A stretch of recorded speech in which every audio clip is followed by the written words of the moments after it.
اور ایک اثر جناب سیدہ بیان فرمائی کہ نماز تکبر کا خاتمہ کر دیتی ہے. اگر نماز ہو تکبر سے پاک کر دینے والی نماز اللہ نے مومنوں کے لیے مقرر کی ہے. تم نماز پڑھو اس طرح سے پڑھو کہ کبر ختم ہو جائے. تکبر بنیادی خرابی ہے انسان کے اندر. شیطان جب انسان کو اغوا کرنا چاہتا ہے، بہکانا چاہتا ہے، بھٹکانا چاہتا ہے، پہلا تیر انسان کے وجود میں جو مارتا ہے وہ تکبر کا ہے، کبر کا. غرور پیدا کرتا ہے، تکبر پیدا کرتا ہے انسان کے اندر. تکبر کی کچھ خاص شکلیں ہم نے سامنے رکھی ہوئی ہیں، وہ چونکہ ہمارے اندر نہیں ہوتی ہم سمجھتے ہیں کہ ہم تکبر سے پاک ہیں. نہ، تکبر ایک ایسی لطیف چیز ہے، اندر ہوتے ہوئے بھی بسات تکبر ہی کہتا ہے کہ آپ میں تکبر نہیں ہے. یہ خود ایک تکبر ہے کہ میں تو تکبر میں نہیں ہوں مبتلا. یہ تکبر کہلوا رہا ہے. تکبر کی کئی علامتیں ہیں.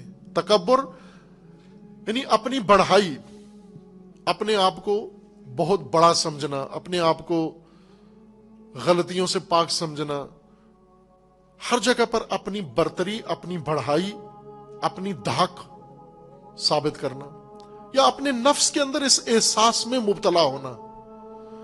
اگر انسان اظہار نہ بھی کرے لیکن اپنے نفس کے اندر مبتلا ہو اس میں، اپنی بڑائی اور اپنی برتری میں.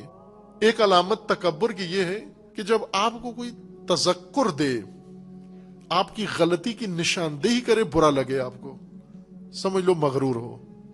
یہی تکبر ہے. یہ جس کو بری لگی ہے نا، چوٹ لگی ہے جا کر، یا آپ کے غرور پر لگی ہے جا کر.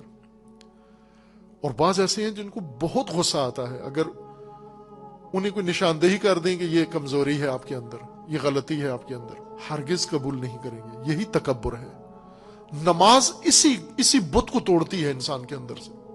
نماز اگر نماز ہو، اگر اس کے احکام مکمل بجا لائیں، اس کے آداب سے مزین ہو، آراستہ نماز ہو، آرائش یافتہ نماز ہو، اور پھر وہ نماز جس کے اندر روح بھی ہو، زندہ نماز ہو، آپ کے وجود کے اندر سے وہ تکبر کو خاتمہ کر دے گی. یہ احساس کہ ہم میں کوئی عیب نہیں ہے، احساس ہے نا انسان کے اندر، مجھ میں کوئی غلطی نہیں ہے، مجھ میں کوئی عیب نہیں ہے. تمام تر پیکر پورا مجسم غلطی کا ہو کر پھر بھی نہیں مانتا انسان کہ مجھ میں غلطی ہے. اعتراف نہیں کرتے. کچھ ہم سے کوئی بات ہو جائے، کوئی غلطی ہو جائے، کوئی نقصان ہو جائے، مانتے نہیں ہیں کہ یہ میں نے کیا، مجھ سے ہوا ہے. نہیں مانتے. یہ تکبر ہے. کیوں؟ کہ اگر میں نے کہہ دیا مجھ سے ہوا ہے تو میں ان کی نگاہوں میں چھوٹا ہو جاؤں گا، ان کی نگاہوں میں حقیر ہو جاؤں گا، کم ہو جاؤں گا. ہم میں سے بہت سارے ہیں نا، جو بہت ہیں،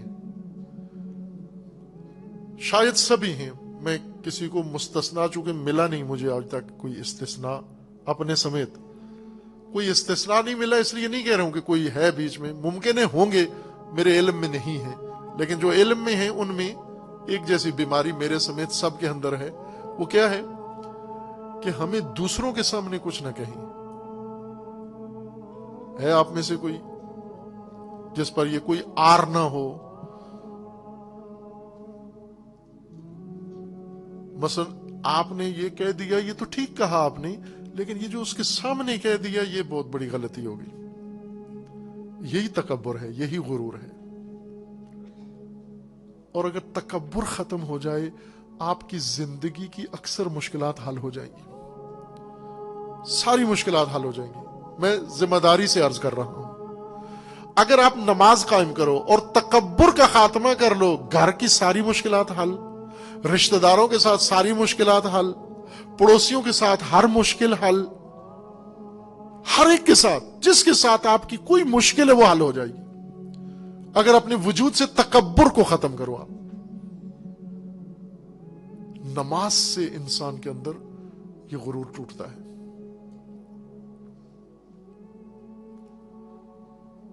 اگر نماز قائم کی ہو، یہ تکبر ختم نہیں ہوا، تو پھر نماز میں شک کرو. معلوم ہوا نماز سے ہی قائم نہیں کی، نماز کا حق ادا نہیں کی.